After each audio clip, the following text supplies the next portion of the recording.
Hi guys, it's Lisa. I'm going to show you how I make my eggs in my Scanpan. So this is a Scanpan. It's 8 inches. It's not coated. I think it's iron with ceramic on it or something. I don't use metal utensils on it. I use plastic or wood. It does have a handle that is oven safe, but will not burn your hand. Don't mind how dirty it is. That's how you know it's well loved. But this is the back, PFOA free, whatever that is, made in Denmark. And so it's going to be free of like all the toxins and that. And I'm going to be making an avocado toast. So I already prepared my toast. I use Ezekiel bread that's in the freezer. I toast it one setting on defrost and then another setting on toast. And I added some avocado chopped up and a little bit of feta. Okay, so that's ready to go. And I like to put my eggs right on top. So I'm going to start my oven, stovetop, to medium. And got a nice, I'm actually going to turn mine down just slightly because it's a nice heavy flame today. And I'm just going to give a swirl of olive oil. Okay, so one little swirl, let that heat up for a little bit. Here's my spatula that's just plastic. And I just like to spread the oil. I probably put way more than I needed.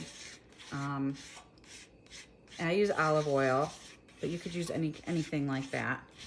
I think they recommend olive oil with the Scanpan. I've used grapeseed oil, avocado oil.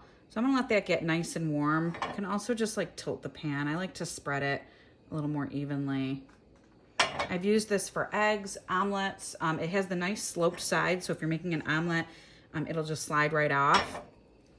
I'm just gonna let that heat up a little bit while I get the lid that I'll be using. And I like my eggs over medium, so over medium, I flip them, but they get a little bit set. Over easy, you wouldn't flip them, you would just leave them straight up. Over hard, the eggs would set, okay?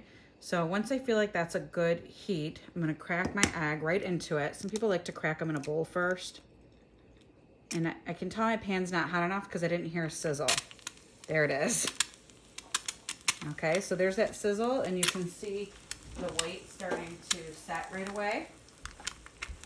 That's what we want. I got a little egg on my hand, so I just have to wipe that. And then I'm gonna crack my second egg right next to it. And you want that to start to sizzle and set right away. And then you leave it. You just don't touch it, you leave it for a minute. Make sure your temperature's good. You don't want them to cook too fast. And while they are cooking, you hear that sizzling going on, I like to season them while they're cooking. So you could spread it a little so that the yolk covers every part. So I have Himalayan sea salt and fresh ground pepper. And then it's cooking a little fast, so I'm gonna turn my oven down a little, my stovetop, and I'm gonna cover it. Now, this is just a Calphalon cover that's used for a different pan. The Scanpan doesn't really come with a cover, but you want clear so you can see it. I just happen to have this one. I like to cover it because I like the top to cook. And my oven's really hot today, stove, I keep calling it oven. So I'm just gonna turn that heat down a little more. I don't want the bottoms to get too burnt. So I'm going to turn that down and just let those cook for a minute. Let them set a little bit.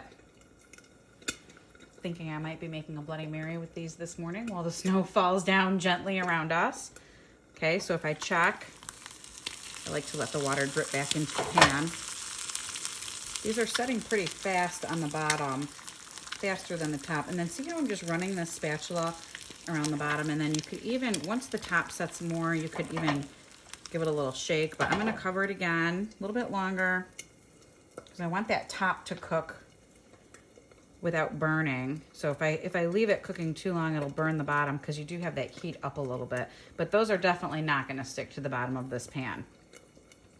If you did it with less oil or no oil, then you might need to make sure you have that temperature just right. These will be ready to flip in just a moment. Jim and I did an Eggs 101 cooking class together at Sur La Table a couple years ago. And so we kind of make it our thing to try and perfect the egg. He's good with the poached. I'm not good with the poached. All right, so now I think I'm ready to flip. You see the tops are almost, my pan is so hot today. The tops are almost starting to set. I'm gonna run this along the bottom, and I like to just separate them a little. See how I just kind of wiggled it? You can even like let them slide around. I always start with one. You could use a much bigger spatula, and then, oh, they split, that's fine. One and then the other, and what I do is I immediately turn my oven off, or stove top off. And I just let those sit for a minute. So they have a nice, almost like a little sear. Probably overcooked them just a tiny bit, but that's okay. And I'm just gonna let that sit for a moment. And if you want them less cooked, a little more runny, you could take them off right now and they'd be totally fine. If you want them to be a little bit more cooked, not quite as runny, you might wanna let them sit for a minute. I like to turn the stovetop off right away because I don't want them to continue cooking. And between the cast iron grate and this pan, there's plenty of heat to continue cooking that.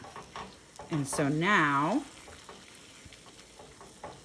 they're not stuck at all. They're just sliding around on there. So I'm gonna try to show you what I'm gonna do with those as I take them off. That's why I situated my pan here. And I kind of like that they split up open actually, or split apart. So just dump them right on top of the eggs there. Or the toast, I mean, one and the other. And there you have it.